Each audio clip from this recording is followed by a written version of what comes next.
할렐루야. 오늘도 복되고 참 좋은 날입니다. 이번 한 주간 잘 살아오셨습니까? 날씨도 많이 춥고 힘들고 어려운 시간들이었습니다. 우리 다 같이 기도함으로 토요일 아침 예배를 시작합니다. 하나님 아버지, 시간이 대림절 둘째 주를 마감하는 시간이 되어갑니다. 주님의 재림을 기다리는 대림절 이 둘째 주에 우리가 얼마나 주님을 사모하고 기다렸는지 돌아보게 하시고, 우리가 나아가는 길 저 끝에 우리의 소망이신 주님이 계심을 믿고, 어떤 난관과 어려움과 고통이 있다 할지라도 결코 믿음을 버리는 일이 없도록, 믿음의 주여 온전케 하신 예수를 바라볼 수 있도록 성령이 우리를 이끌어 주옵소서.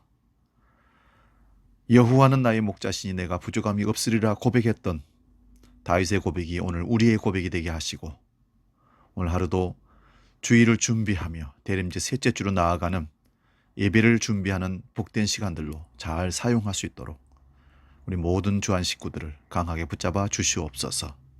성령이여, 오늘도 하나님의 말씀을 듣기를 원합니다. 기도하기를 원합니다. 우리에게 함께하여 주셔서 깨닫고 결단하는 시간, 삶으로 옮기는 실천 있는 믿음이 있게 해 주옵소서. 이제는 사도신경으로 신앙 고백합니다. 나는 전능하신 아버지 하나님, 천지의 창조주를 믿습니다. 나는 그의 유일하신 아들, 우리 주 예수 그리스도를 믿습니다. 그는 성령으로 잉태되어 동정녀 마리아에게서 나시고 본디오 빌라도에게 고난을 받아 십자가에 못 박혀 죽으시고 장사된 지 사흘 만에 죽은 자 가운데서 다시 살아나셨으며 하늘에 오르시어 전능하신 아버지 하나님 우편에 앉아 계시다가 거기로부터 살아있는 자와 죽은 자를 심판하러 오십니다.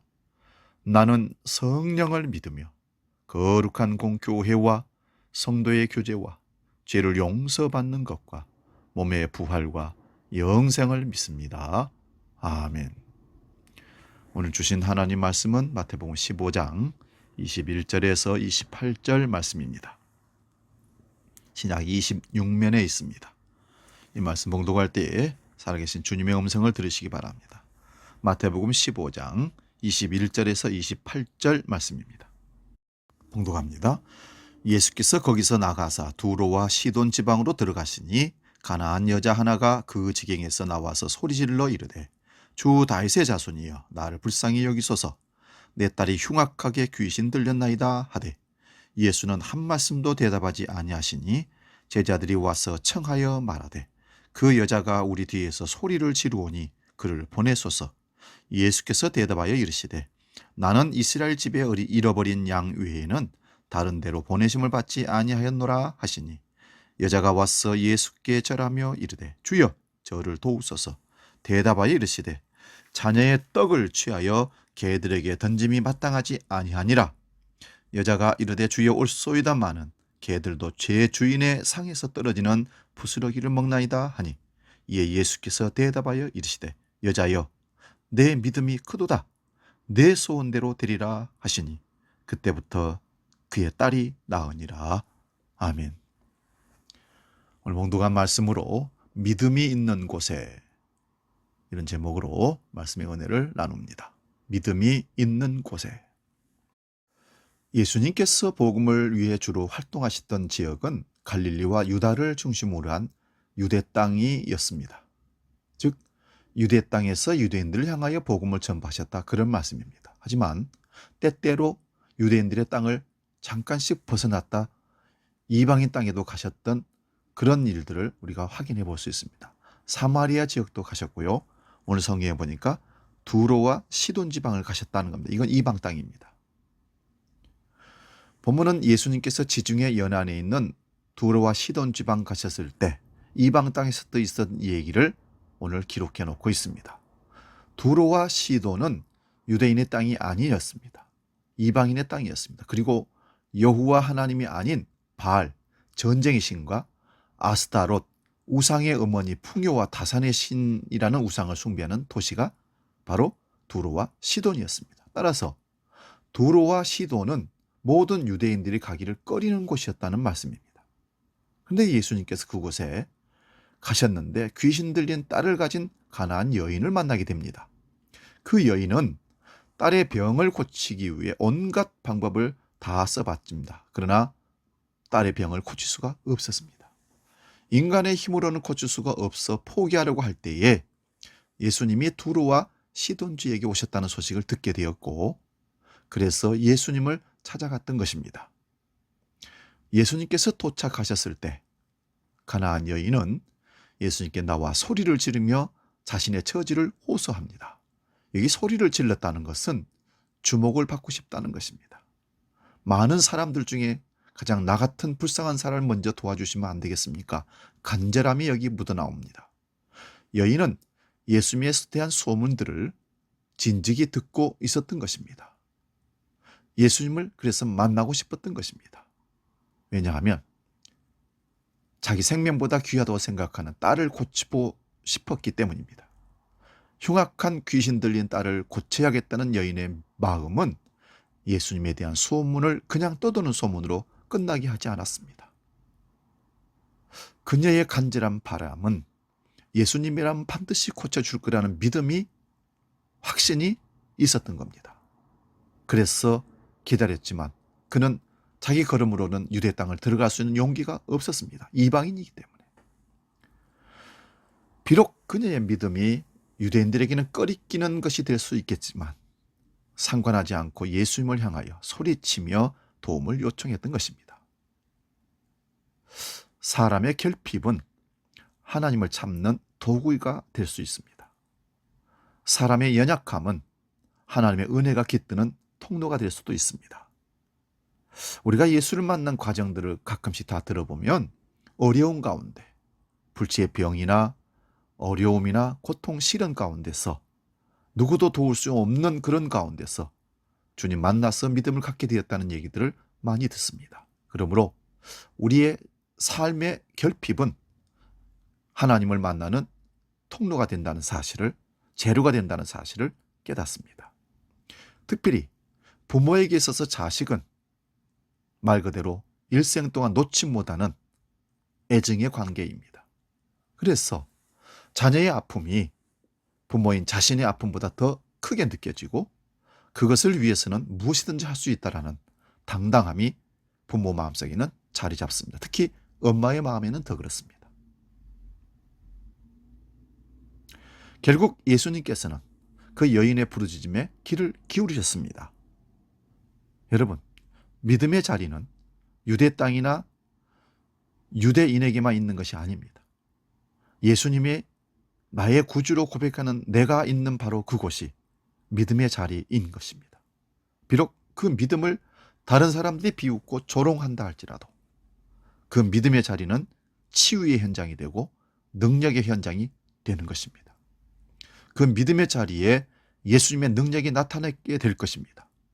저와 여러분들이 있는 지금 그 자리가 믿음의 고백이 있는 믿음의 자리, 능력의 자리가 될 수 있기를 축원드립니다. 처음에 예수님께서는 큰 소리로 부르짖는 가나안 여인의 간청을 무시하는 것과 같은 태도를 보였습니다. 심지어 이방인을 개로 비유하면서 여인의 요청에 관심이 없다는 듯이 말씀하셨습니다. 여기서 가나안 여인이라는 것은 이방인 여자라는 것을 표현하는 것입니다. 하지만 여인은 예수님의 거절에 포기하지 않고 돌아서지 않았습니다. 한마디를 던집니다. 개들도 주인의 상에서 떨어지는 부스러기를 먹는다고 하면서 예수님께서 고쳐주시기를 간절히 애원했던 것입니다. 결국 예수님은 여인의 믿음을 칭찬하셨고 그 시로 그 딸이 고침을 받았습니다. 개들도 주인의 상에서 떨어지는 부스러기를 먹는다 함은 우리가 익히 알듯이 자기 겸손이고 예수님을 또한 내 자녀를 고칠 수만 있다면 내가 무슨 어떤 일을 처한다 할지라도 어떤 칭호를 받는다 할지라도 결코 나는 부끄럽지 않습니다. 그리고 주님이시라면 그런 말을 들어도 나는 개의치 않겠습니다. 그런 뜻이기도 합니다. 흉악한 귀신 들린 딸을 고쳐주실 분은 예수님밖에 없다는 여인의 믿음은 시험을 통과하여 딸이 고침받는 은혜로 이어져 갔습니다. 여러분, 믿음이 있는 곳이 주님의 치유가 일어나는 자리인 것을 기억하십시오. 그거는 2000년 전이나 지금 현대 우리가 사는 이 시대에도 마찬가지입니다. 아울러 칭찬과 기쁨과 생명이 넘치는 자리가 믿음의 자리입니다.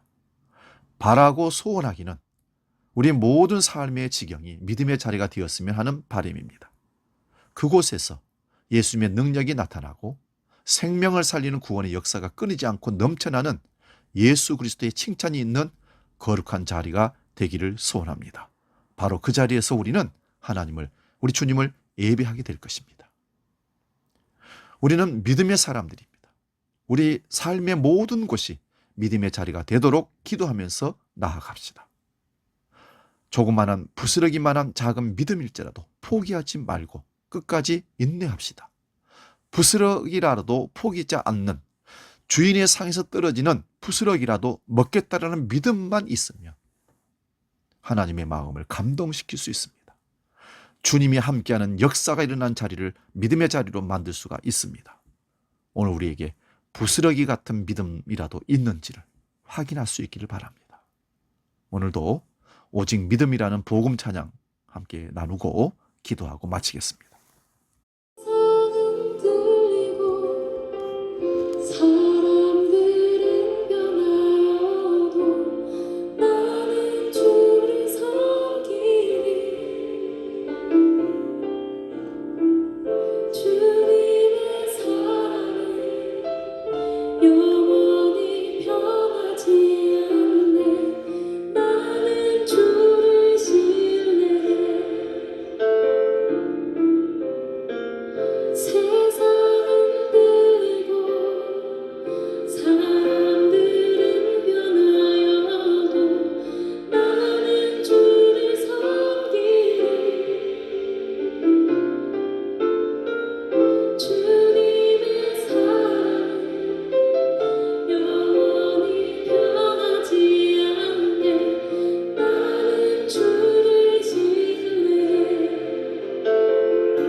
함께 기도하겠습니다.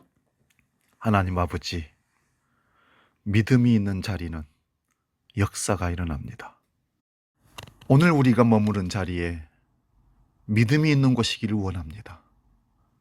불신의 자리, 비방의 자리, 원망의 자리가 아니라 믿음의 자리가 되게 하여 주셔서 오늘 이방 여자인 가나안 여인이 그 믿음을 통해서 딸이 고침받고 역사가 일어났던 것처럼 우리에게도 그 여인이 가졌던 부스러기 같은 믿음일지라도 그 자리가 믿음의 자리가 되어 하나님의 역사에 놀란 능력을 경험하는 자리가 되게 하여 주시옵소서. 그 자리가 우리 가정이면, 우리 교회면, 직장이면, 일탈이면 그곳에 믿음이 있는 곳이 되게 해 주셔서 하나님의 능력의 역사가 경험되어지는 귀한 날 되게 하여 주시옵소서. 믿음 없음을 한탄하시며 내가 올 때에 어디서 믿음을 보겠느냐 하신 주님은 오늘 가나안 이방 여인을 통해서 믿음이 얼마나 중요한가를, 믿음이 있는 곳이 얼마나 하나님의 역사가 일어나는 곳인가를 보여주는 말씀이었습니다. 오늘 우리를 믿음으로 끌어주시옵소서. 우리의 믿음이 아니라 하나님이, 우리 주님이 주시는 믿음이 있게 하여 주시옵소서. 이제는 우리 주 예수 그리스도의 은혜와 아버지의 놀라우신 사랑과 성령 하나님의 이끄시고 함께 하시고 도우시는 크신 역사가 우리 삶의 자리가 믿음이 있는 곳이기를 원하는, 그리하여 하나님의 능력을 경험하기를 원하는 우리 모든 주한 성도들 머리 위에, 믿음의 권속들 위에 영원히 함께 계시기를 간절히 축원하옵나이다. 아멘.